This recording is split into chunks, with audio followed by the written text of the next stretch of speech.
They claim they are defensive. Take a listen. All training that we do is training for a possible war, but it does give it a different flavor when the pressures are heightened and there's a different bit of intensity as you see, in the conditions around you. Nuclear threats show that he is begging for war. President Trump, just hours after the nuclear test, kept open the option of a military strike. Mr. President, will you attack North Korea?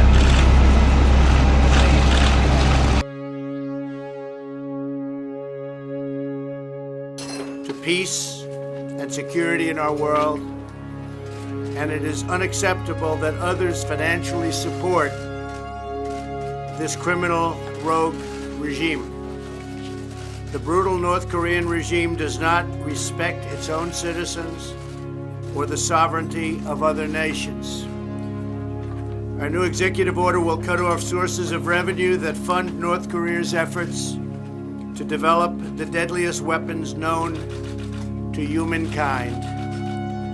The order enhances the Treasury Department's authorities to target any individual or entity that conducts significant trade in goods, services, or technology with North Korea. And I'm very proud to tell you that, as you may have just heard moments ago, China, their central bank, has told their other banks, that's a massive banking system, to immediately stop doing business with North Korea. We begin with that breaking news. Japanese television running urgent warnings at this hour after first reporting another missile launch from North Korea. Japanese TV reporting the missile has passed over Japanese airspace. Several population centers have been warned. The launch is yet another provocative move on the part of North Korea. So let's get right to ABC's David Curley following late developments from Washington. David?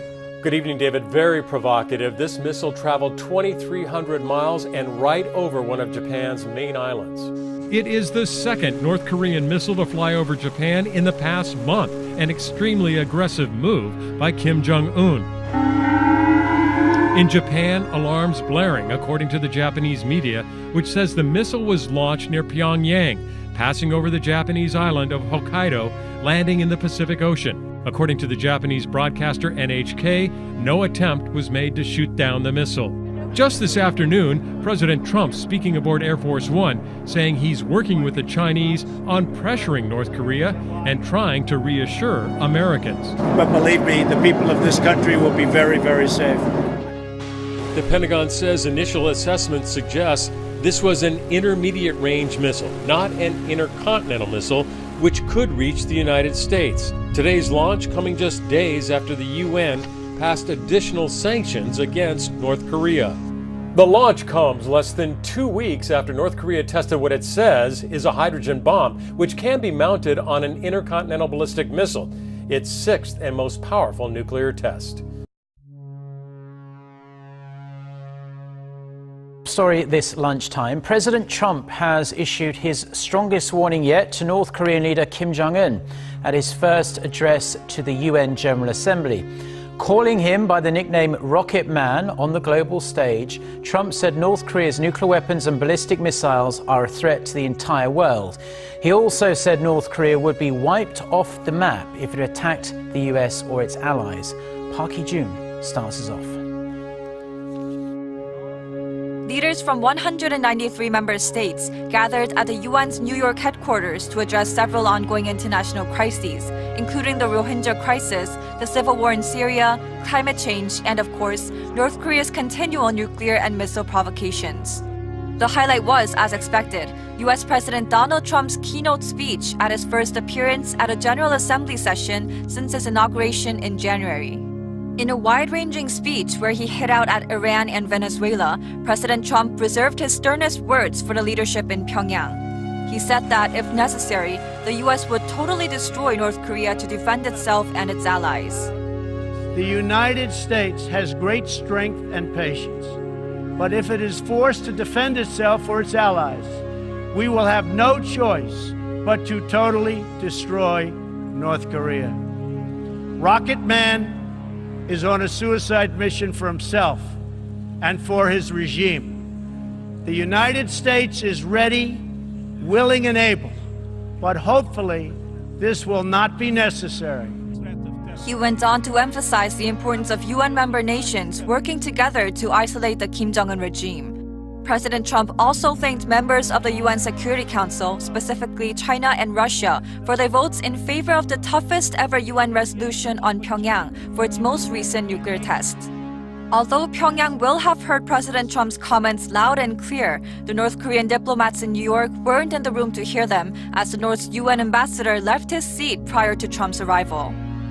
Following the speech, South Korea's presidential office issued a statement saying it's evident the new U.S. administration sees the North Korean nuclear issue as highly important. The top office also said Trump's remarks confirmed that the strongest possible sanctions are the only way to denuclearize the rogue regime. U.S. and South Korea are making absolutely sure that North Korea is aware of the kind of firepower they possess. There has been another demonstration just miles from northern soil. Senior foreign affairs correspondent Greg Palcott has some amazing images tonight from Seoul, South Korea. Due to the Asian time difference, most in Seoul, South Korea probably missed President Trump's strong pledge at the UN to destroy North Korea if it threatens its nukes. One South Korean analyst did tell us they were strong words and that Trump was playing a game of diplomatic chicken. In the North Korean capital of Pyongyang, the lights were no doubt burning late. Here's how one analyst imagines Kim Jong-un's take on President Trump's rhetoric. I bet you, as we speak, in Pyongyang, in North Korea, they're sitting around poring over Donald Trump's statements, trying to analyze, what does it mean? Is this guy nuts, or is he really going to do this? There is a lot of talk about possible war. In South Korea, they are practicing at it, just in case. U.S. and South Korean forces taking over a mock town, but this is an exercise with a difference. Just 12 miles away, the heavily fortified DMZ. Beyond that, North Korea. These troops are some of the most forward deployed in the region. If North Korea invaded or vice versa, these U.S. and South Korean forces would be at the tip of the spear. They're already doing maneuvers with North Korean artillery positioned dangerously nearby. The aim of the mission is to make sure U.S. and South Korean military can work and fight together, and the Yanks can get used to the tough Korean terrain. The regime of Kim Jong-un calls these drills invasion exercises, and it drives him crazy. That's probably another reason why the U.S. military keeps doing them. All training that we do is training for a possible war, but it does give it a different flavor when the pressures are heightened and there's a different bit of intensity as you see, in the conditions around you. No one on the ground here thinks the military option will be an easy or a preferable one. They're hoping that even a rough form of diplomacy will come through in the end. Brett. Greg Palcott in Seoul, South Korea. Greg, thanks.